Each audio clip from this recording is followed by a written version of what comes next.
empresas. Agora sim, está nesta edição o Domingos Azevedo, bastonário dos técnicos oficiais de contas, a quem agradeço a presença na RTP Informação.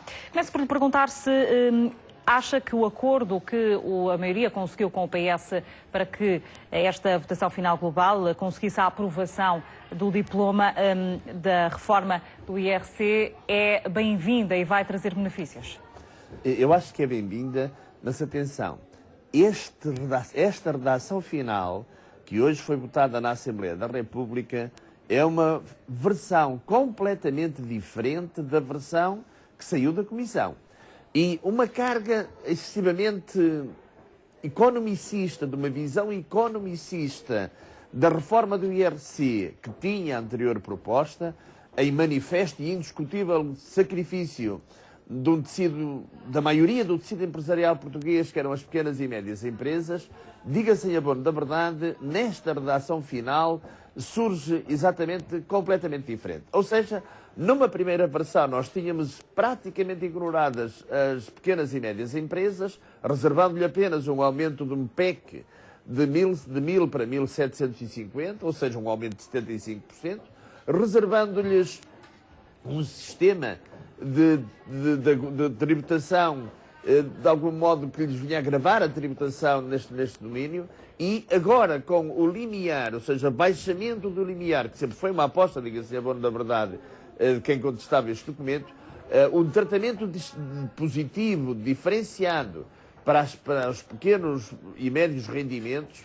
Está a referir-se, Domingos Azevedo, concretamente à taxa reduzida de 17% para as empresas com lucros até 15 mil euros. Exatamente. Porquê? Mas vamos lá ver. Isto muitas vezes não vale pelos efeitos que as coisas têm, diretamente. Vale pelas mensagens que se transmitem. E a mensagem que a anterior proposta transmitia era uma mensagem de desagravamento da fiscalidade para os grandes grupos económicos, porque não é qualquer empresa, não é qualquer cidadão que tem disponibilidade financeira para participar nos capitais sociais de outras empresas. Ora, ao isentar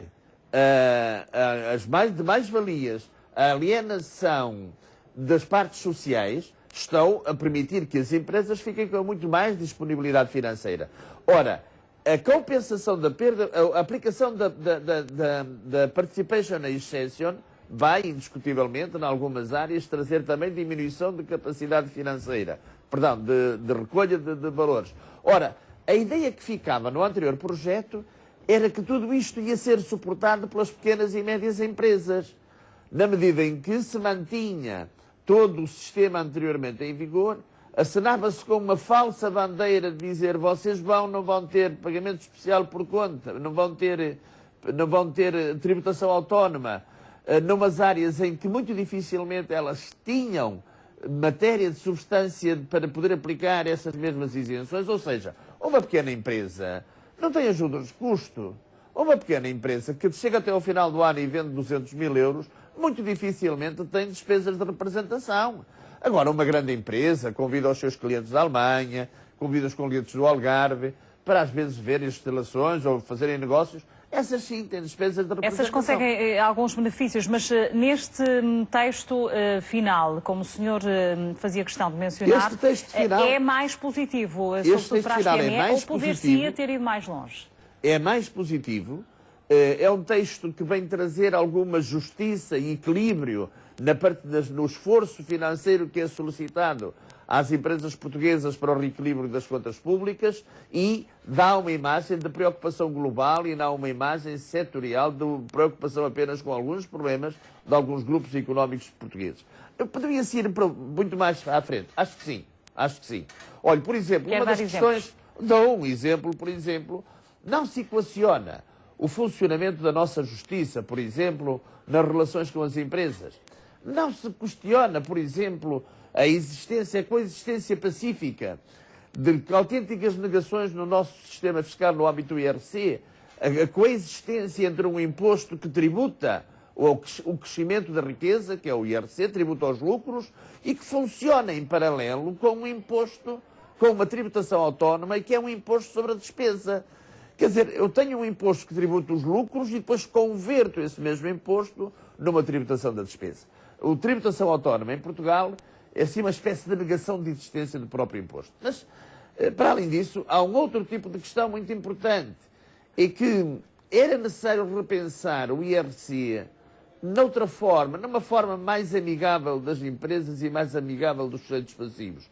E isto como é que é possível? É possível nós reequacionarmos o relacionamento entre as empresas e a administração pública, no sentido da própria administração pública fazer fluir dentro dos seus serviços as informações que têm relacionadas com as empresas e não estar a pedir permanentemente e repetitivamente informações consoante o departamento que pede essas mesmas informações. O último e recente, exemplo disto que eu acabo de dizer é o Fundo da Compensação do Trabalho, onde as pessoas têm que inscrever o trabalhador na Segurança Social e depois têm que voltar outra vez a inscrever o trabalhador no Fundo de Compensação do Trabalho, isto é, num Ministério onde divergem apenas de divisões, estão a pedir a mesma informação às empresas. Ora, isto custa dinheiro. E custar dinheiro quer dizer que as empresas, pagando para fazer estes trabalhos, também perdem capacidade, naturalmente, para ter outros investir e dar formação e evoluir. Há uma questão muito simples. Nós hoje sabemos que em Portugal a nossa economia, infelizmente, vender não é difícil. Vender é fácil. O que é difícil em Portugal é receber aquilo que se vende. Por que não alterar o instituto que atualmente temos ao dispor da nossa economia, das relações e da credibilidade, isto é, a execução mais simples, mais eficiente das relações comerciais, quando tenhamos em nosso próprio poder, a segurança e a garantia de que estas relações existiram. Vamos lá ver o que é que eu estou a tentar dizer. Sim, para concluirmos, já temos mais um assunto para conversar. Muito rapidamente. Por exemplo, se um sujeito passivo tem em seu poder um cheque sem cobertura, este cheque tem valor executivo, tem capacidade executiva. Uma letra tem capacidade executiva, tem natureza executiva. Ora, por que não conferir às relações comerciais, desde que devidamente comprovadas, também capacidade executiva?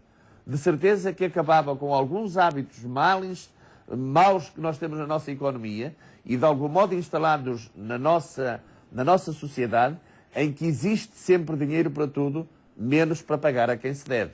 E, porquanto, é um dos problemas da nossa indústria, é a fluidez da massa monetária. As empresas não têm dinheiro porque se as pessoas não lhes pagam, entram depois num ciclo vicioso. Ora, esta questão é uma questão pertinente. Uma questão fundamental. Deixe-me também colocar-lhe uma outra questão que tem a ver com a atualidade. Com certeza acompanhou nas últimas horas a decisão do Tribunal Constitucional, as várias reações, e isto para lhe perguntar qual é que o senhor vê como alternativa mais credível neste momento para o buraco agora que se gerou? Olha, eu tenho algumas dúvidas se gerou algum buraco ou não, com toda a honestidade. Os portugueses normalmente pensam sempre muito melhor com a carteira do que com a cabeça. Mas às vezes não se apercebem de algumas manobras que é possível fazer com os números. Eu gostaria, e tenho o direito como cidadão, como qualquer outro cidadão tem neste país, de pedir que o Governo explique por que razão é que os fundos, por que razão é que as dotações orçamentais sobem nos domínios das provisões, para as provisões das dotações orçamentais, sobem mais, num caso, praticamente 1.000 milhões de euros. Porque é que elas, se nós no ano 2000, vamos lá ver, uma dotação o que é? Uma dotação previsional é alguma coisa que eu à partida não consigo justificar, não consigo quantificar com rigor, saber quanto é que é. Tenho uma ideia, uma previsão. Ora, muito bem, o que é que vai acontecer na nossa vida pública, ou o que é perspectivo acontecer, o que é que se pode perspectivar que venha a acontecer na nossa vida pública no ano 2014 que não tenha acontecido no ano 2013? E o que é que justifica este tão elevado aumento das dotações previsionais existentes no Orçamento do Estado, sem que a eles correspondam factos ou intervenção do Estado na sociedade que o justifiquem? E por isso eu acho que, antes de mais, o Governo deveria vir de uma forma clara e transparente a explicar aos cidadãos como é que justifica este aumento das dotações previsionais existentes no Orçamento. E depois sim. Porque acha que se tal não acontecesse, Olha, o que eu acho poderia é que não este... ser necessário nem avançar com medidas como as pensões ou uma alternativa. É que eu acho que este orçamento tem muitas bolhas de ar. Sabe o que é bolhas de ar? É para alguém que está mesmo engasgado ter, como é que é dizer, no momento em que pretende usar essas bolhas de ar, vai usá-las. E naturalmente que eu penso que isto deveria ser suficientemente esclarecido ao país, e não tem sido, como é que é dizer, por detrás das questões de tecnicidade, escondem-se por vezes situações que eu acho que era importante. E eu tenho o direito, como cidadão que paga os meus impostos, de ter conhecimento sobre essas situações. Domingos Azevedo, muito obrigada por ter estado nesta edição e uma boa tarde. De nada, boa tarde.